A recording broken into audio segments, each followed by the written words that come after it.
Closeup లో కూడా తీసుకో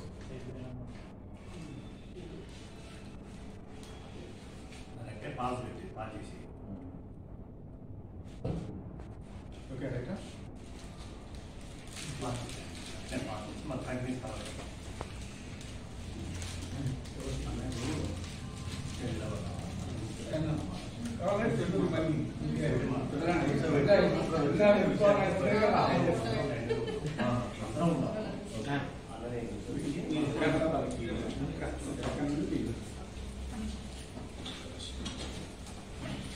కూర్చొని మాట్లాడుతుంటే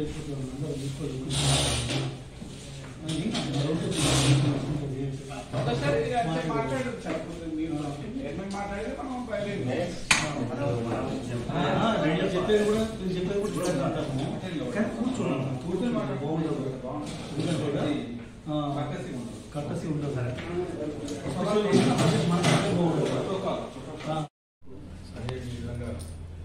ముఖ్యమంత్రి ఆయన సౌండ్ లేవు ఇక్కడ ముఖ్యమంత్రి వర్యులు రేవంత్ రెడ్డి గారికి మరి మా అసోసియేషన్ తరఫున శుభాకాంక్షలు తెలియజేస్తూ, ఎందుకంటే రేవంత్ రెడ్డి గారు వికలాంగుల ఆత్మబంధం అనిపిస్తున్నారు. ఎందుకంటే ఫస్ట్ సందర్భం ఒక వికలాంగురాలకు ఉద్యోగం ఇవ్వడం అనేది చాలా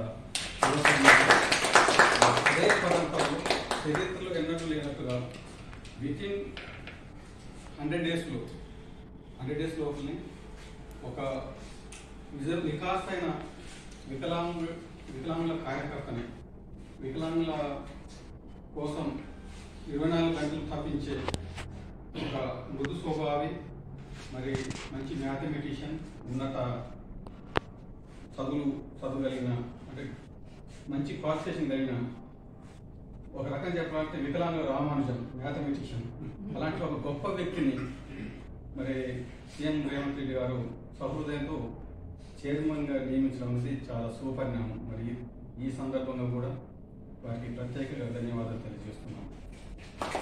అదేవిధంగా వికలాంగులు ఒక్కసారి వికలత్వం ఏర్పడితే వాళ్ళ వికలత్వం పోవాలంటే వాళ్ళ తుది శ్వాసతోటే ఆ వికలత్వం అనేది పోతుంది. మరి ఇలాంటి వికలాంగుల మీద మూలిగే నక్క మీద తాటి పండు పడ్డట్టుగా ఈ సకలాంగులు కొంతమంది మరి వీళ్ళ ప్రయోజనాలను దెబ్బతీయడం, మరి వాళ్ళ ప్రయోజనాలని అడ్డదారులు వినియోగించుకోవడం ఇలా జరుగుతుంది. ముందుగా ఏదైతే ఈ ఫేక్ డిజబిలిటీస్ ఉన్నదో మరి వాళ్ళ మీద మనం కార్యాచరణ ప్రకటించాల్సిన అవసరం ఉంది. ప్రకటించాలంటే మనం ఏం చేయాలి? సదనాన్ని సమూలంగా మనం లక్ష్యాలు చేయాలి.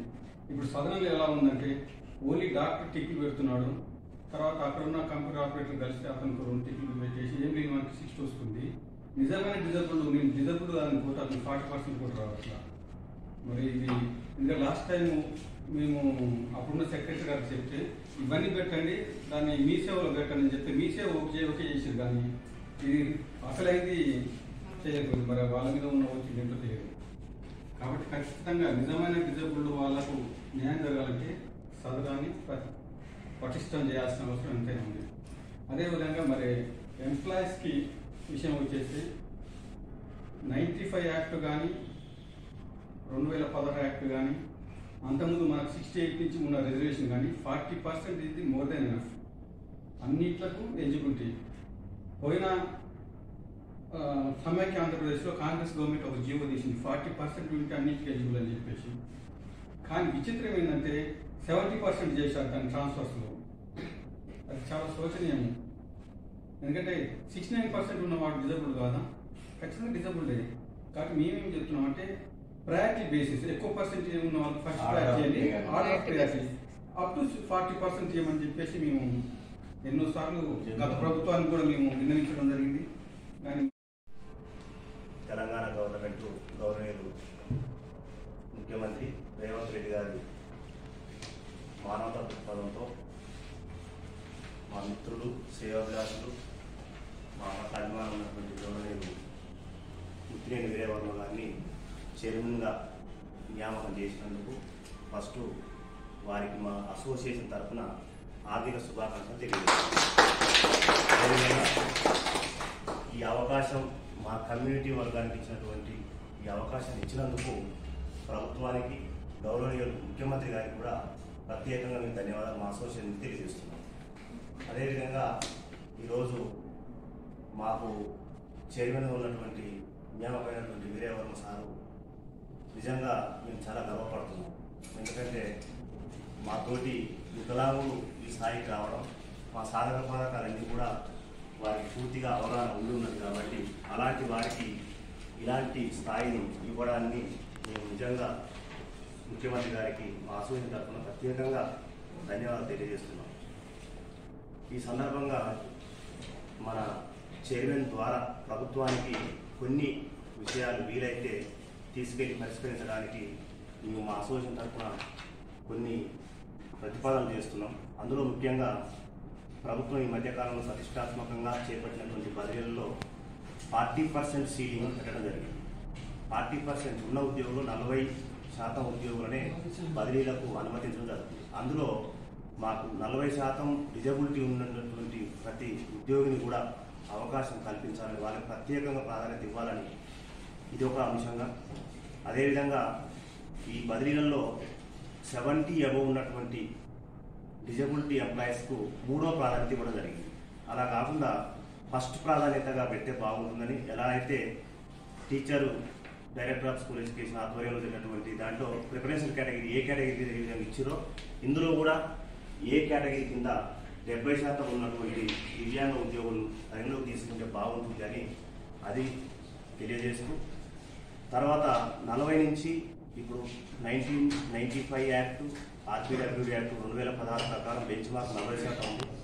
40% గౌరవ హైకోర్టు కూడా 40% పరిగణలోకి తీసుకోవాలని ఆదేశాలు ఉన్నందున ప్రభుత్వం ఈ దిశలో మానవతా దృక్పథంతో ఆలోచించి 40% బెంచ్ మార్క్ పరిగణలోకి తీసుకుంటూ బదిలీలలో రాష్ట్రంలో చాలామంది దివ్యాంగ ఉద్యోగులు 40% పైన వాళ్ళంతా కూడా సుదూర ప్రాంతాల్లో పనిచేస్తారు.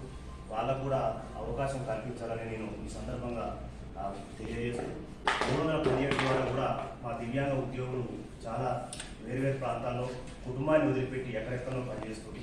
వాళ్ళకు కూడా మంచి సంస్థ స్థానం కల్పించాలని కోరుతూ, అదేవిధంగా 40% నుంచి 69% మధ్యలో ఉన్నటువంటి డిజబిలిటీ వాళ్ళకు సుప్రీంకోర్టు అమలు చేయకుండా సుప్రీంకోర్టులో స్టే తీసుకురావడం జరిగింది. దాన్ని వెంటనే వెకేట్ చేపిస్తే బాగుంటుందని ఈ సందర్భంగా తెలియజేసుకుంటున్నాం. అదేవిధంగా మనకు ముఖ్యంగా ఈ సదరన్ సర్టిఫికెట్లలో చాలా తప్పులు ఉన్నాయి. కొంతమందికి ఉన్నటువంటి వైకల్యం రాకుండా ఉంది. అలాంటి వారికి ప్రత్యేకంగా ఒక క్యాంపును ఏర్పాటు చేసి దాని మీద పాత ఆంధ్రప్రదేశ్ అని కూడా ఉండడం జరిగింది. తెలంగాణ పేరుతో మళ్ళీ ప్రత్యేకంగా ఒక క్యాంపును నిర్వహించి దానిలో సులభతరం అయ్యే విధంగా ఎంప్లాయీస్కి ఒకసారి చేస్తే బాగుంటుందని ఈ సందర్భంగా తెలియజేస్తున్నాం. ముఖ్యంగా ఈ హారిజాంటల్ సిస్టమ్ అనేది చాలా పీడబ్ల్యూడి వాళ్ళకు దివ్యాంగులకు చాలా అన్యాయం జరుగుతుంది. ఎందుకంటే ఓపెన్లో ఉన్నటువంటి అంటే పిఎస్సి కేటగిరీలో ఒక ఉద్యోగం కేటాయించి ఉన్నప్పటికీ ఓపెన్లో ఒక డిజబుల్డ్ ఎంప్లాయీ ఒక డిజబుల్డ్ ఓపెన్లో ఉద్యోగాన్ని కొడితే ఆల్రెడీ డిజబుల్డ్ ఉన్నాడని పిఎస్సికి కేటాయించిన ఉద్యోగాన్ని ఇవ్వడం అది ఈ హారిజాంటల్ సిస్టంలో ఉన్నది కాబట్టి ఇవ్వకుండా ఉండడం ఉన్నది కాబట్టి ఆ సిస్టాన్ని హారిజాంటల్ సిస్టమ్ మాకు తీవ్రంగా అన్యాయం జరుగుతుంది. వినాయించాలని సందర్భంగా మేము రిక్వెస్ట్ చేస్తున్నాం. అదేవిధంగా మాకు హైదరాబాద్కు వేరు పనుల నిమిత్తం ఇక్కడికి దివ్యాంగ ఉద్యోగులు అన్ని జిల్లాల నుంచి వస్తారు. వచ్చినప్పుడు ఇక్కడ మాకు సెంటర్ అంటూ ఉంటే బాగుంటుంది. అది ఎట్లనే చేసి మాకు ఒక అవకాశం ఒక బిల్డింగ్ అసోసియేషన్ బిల్డింగ్ను ఏర్పాటు చేస్తే బాగుంటుందని ఈ సందర్భంగా తెలియజేస్తున్నాం. తర్వాత 21 రకాల కేటగిరీలను ఇప్పుడు కొత్తగా చేర్చడం జరిగింది. 21 రకాల కేటగిరీలకు దానికి 4% రిజర్వేషన్ ఉంది. ఆ 4% రిజర్వేషన్ సరిపోదు, ఇంకా పాపులేషన్ ఎక్కువ ఉంది కాబట్టి ఆ పర్సంటేజ్ కూడా పెంచితే బాగుంటుంది.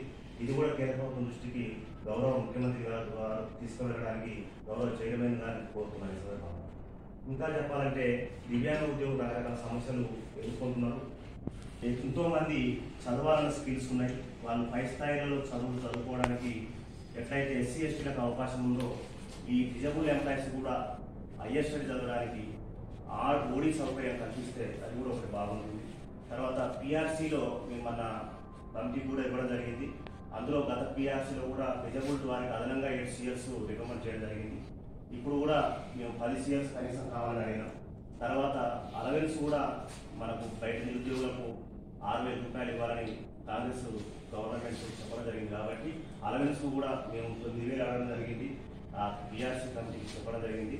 అది కూడా గౌరవనీయులు ముఖ్యమంత్రి గారి దృష్టికి తీసుకెళ్లే విధంగా మీరు ప్రయత్నం చేస్తారని ఈ సందర్భంగా కోరుకుంటూ మరొకసారి మా ఆత్మ బంధువు, మాకు మిత్రులు, శ్రేయాభిలాసులు, మా కమ్యూనిటీకి అండదండగా ఉండాల్సినటువంటి చైర్మన్ గారికి మన వీరవర్మ సార్ని నియామకం చేసినందుకు ముఖ్యమంత్రి గారికి, అదేవిధంగా వర్మ సార్ గారికి ప్రత్యేకంగా అభినందన తెలియజేసుకుంటూ ముగించుకుంటున్నాను.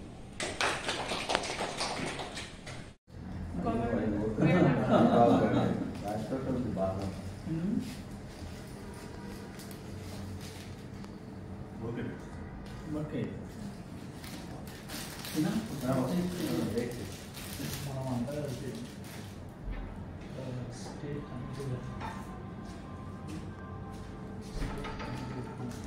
క్లోజ్అప్లో కూడా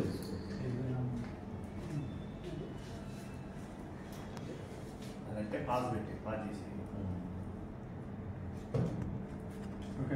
దినం సందర్భంగా ముందుగా ముఖ్యమంత్రి గారికి మన సంఘం తరఫున కృతజ్ఞతలు తెలుపుతూ, అలాగే మనకు కావాల్సినటువంటి మంచి చైర్మన్ ప్రభుత్వం కేటాయించినందుకు ధన్యవాదాలు. మరి సార్తో మనం పని చేయించుకోవాలి. మనం ఇవాళ